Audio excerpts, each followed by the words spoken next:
இன்றைக்கி நம்மளுடைய பயணம் பார்த்திங்கன்னா ஒசூர் இருக்கக்கூடிய சந்திர சூடேஸ்வரர் கோயில். இது ஒரு மிகப்பெரிய வரலாறு இருக்குது. சந்திரன் எப்படி அவருடைய தலைக்கு போனார் அப்படிங்கிறதுக்கான கதை எங்கே தான் ஆரம்பிக்குது. அதை பற்றி விரிவாக போக பார்க்கலாம். எப்படி இருக்கு பாருங்க. ஒட்டுமொத்த ஒசூரும் இப்படி நம்ம சாதாரணமாக பார்க்க முடியும். இடத்துல இருந்து அப்படியே கொஞ்சமாக முன்னேறி போவோம், ஒன்று பார்ப்போம்.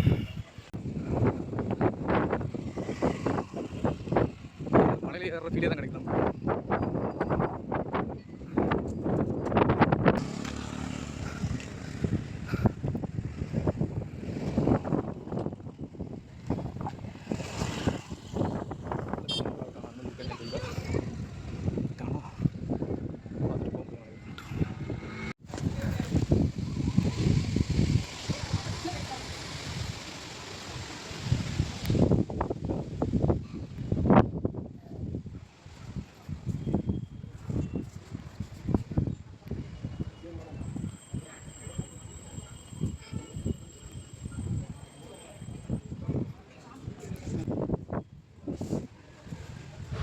இது கீழே அமைஞ்சிருக்கிற மாகாளியம்மன் கோயிலில் இருக்கக்கூடிய காலபைரவர் கோயில் சன்னதி. அப்படியே நம்ம வரிசையாக பார்த்துட்டு அடுத்தடுத்து போயிட்டே இருக்கலாம்.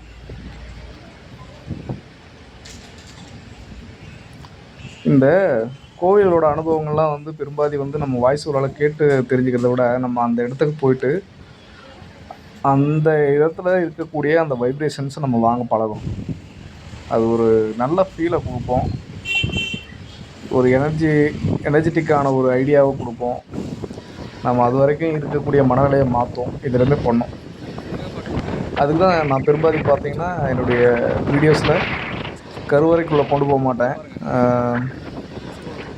கருவறைக்குள்ளே நம்ம எப்போவுமே ஒரு அங்கே இருக்கக்கூடிய அந்த விக்கிரகத்திலேருந்து வர வைப்ரேஷன்ஸோ வேணாலும் நார்மலாகவே ஒவ்வொரு கோவில்லையும் கேமரா உள்ளே அலோவ் பண்ண மாட்டாங்க.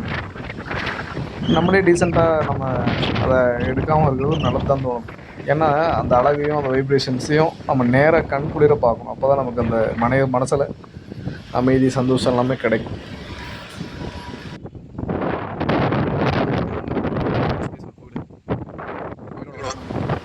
இந்த இடத்துல நம்ம நார்மலாக பார்க்கும்போது நல்ல ஒரு அதிகபட்சமான அந்த கோயிலோட மலையை அந்த உச்சியை பார்த்தோம்னா ஒரு 200 அடி உயரமாக இருக்கும். ஆனால் நீங்கள் ஒரு 2000 அடி மலை மேலே ஏறினா என்ன விதமான ஒரு வைப்ரேஷன்ஸ் கிடைக்குமோ, காற்று, அந்த உயரத்துக்கான வேகம் எல்லாமே நம்மளை அப்படியே எங்கேயோ இழுத்துட்டு போகிற மாதிரி இருக்கும்.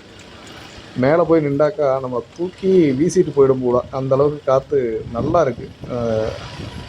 உங்களுக்கு நேரம் இருந்தால் பாருங்கள். இங்கே நிறையா ஆடுகள் அனாவசியமாக மேய்ஞ்சிட்ருக்கோம். அது பாடு சுற்றிட்டு கிடக்கும். ஏன்னா கோவில் இருக்கிற இடத்துல பொதுவான இடம் தானே, எல்லாத்துக்குமான இடமே. அப்படியே ஒவ்வொன்றா பார்த்துட்டு போவோம். இங்கே இருக்கிறது விநாயகர் ஃபஸ்ட்டு இருக்கிறவர். அவர் டீப்பாக உள்ளே இருக்கிற கருவறையில் இருக்கிறது தெரிய மாட்டார். மேலே பார்த்துக்குங்க, தெரியும்.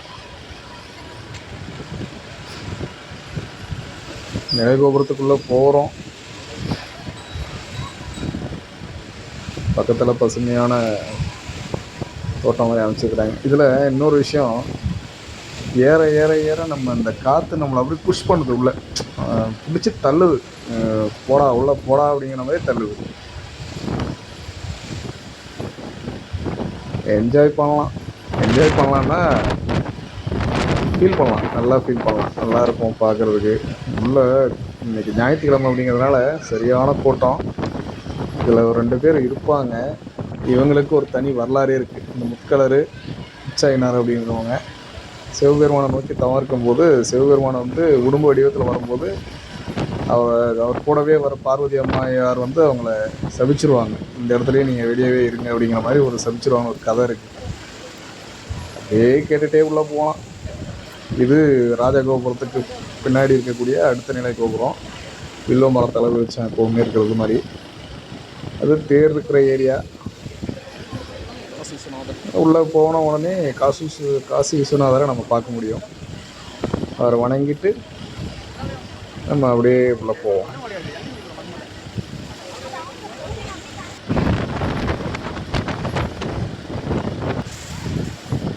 இது அங்கே இருக்கிற குளம்.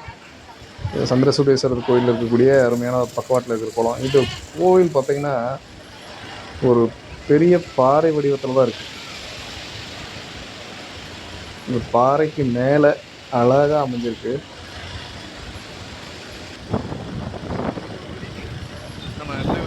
வாயால் சொல்ல முடியாதுங்க. இந்த மாதிரியான இடங்கள்லாம் நேரடியாக வந்து அந்த ஃபீலை அனுபவிக்கணும்.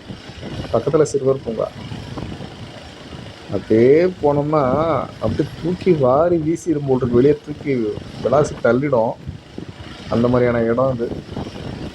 ஏதோ மலைமகுடு மலை ஏற மாதிரி இருக்குல்ல, அப்படி தான் இருந்துச்சு எனக்கும்.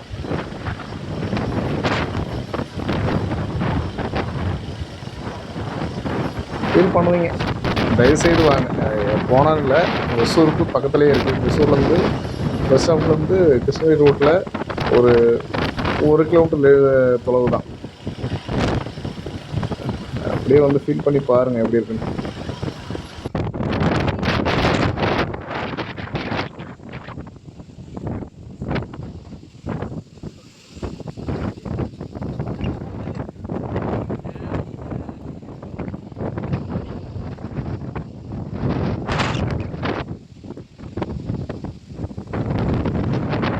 இங்கே எந்த பக்கம் பார்த்தீங்கன்னாலும் கோயிலோட நிலைக்கோபுரம் அவ்வளோ அருமையாக இருக்கும்.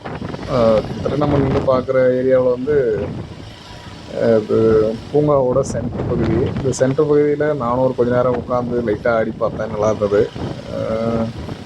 பாருங்கள், கட்டு கட்டின வரைக்கும் பெங்களூர் ஏரியா அடுத்த ரேஞ்சில் இருக்குது. சொல்ல வேண்டியது நம்ம வெறும் வாயிலே சொல்லிட்டு இருக்க முடியாது. நீங்கள் வந்து ஃபீல் பண்ணி பாருங்கள். இங்கே ஒரு காவல் தெய்வமாக ஒன்று வச்சுருக்காங்க. அது என்ன வரலாறுன்னு சரியாக எனக்கு தெரியல. நீங்கள் ஒரு வேளை உங்களுக்கு என்ன தெரிஞ்சதுன்னா கமெண்ட் பாக்ஸில் சொல்லுங்கள், இந்த பக்கத்தில் இருக்கிறவங்க.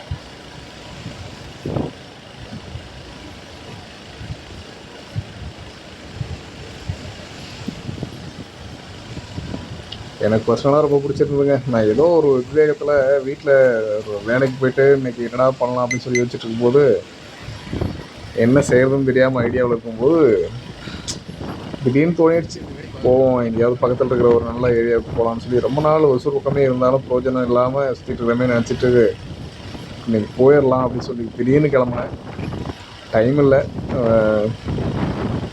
ஒரு வேளை நான் தனியாக வந்தது, எனக்கு எப்போவுமே தனியாக வந்து அப்படியே அழகாக வேடிக்கை பார்த்து ரசிச்சுட்டு போகிறது எனக்கு பிடிச்சிருக்கும். நீங்கள் ஃபேமிலியோடவோ இல்லை ஃப்ரெண்ட்ஸோட வந்தால் இன்னும் நல்லாயிருக்கும். இதை பாருங்கள், காற்று தனிமைக்கும் நல்லாயிருக்கும், ஃபேமிலியோட வந்தால் நல்லாயிருக்கும், ஃப்ரெண்ட்ஸோட வந்தால் இன்னும் நல்லாயிருக்கும். பைபாஸ் பார்ப்பீங்க, அது சரி ஒசூர் பைபாஸ். அது பெங்களூர் நெருங்கி ஒரு பெரிய பறவை, வெளிநாட்டு பறவை. அது அழகாக தவறு பறந்துச்சு. நான் ஏதோ கண்ணில் போட்டுச்சேன்னு எடுத்தேன். நம்ம கேமரா கொஞ்சம் குவாலிட்டி லைட்டாக லோ தான்.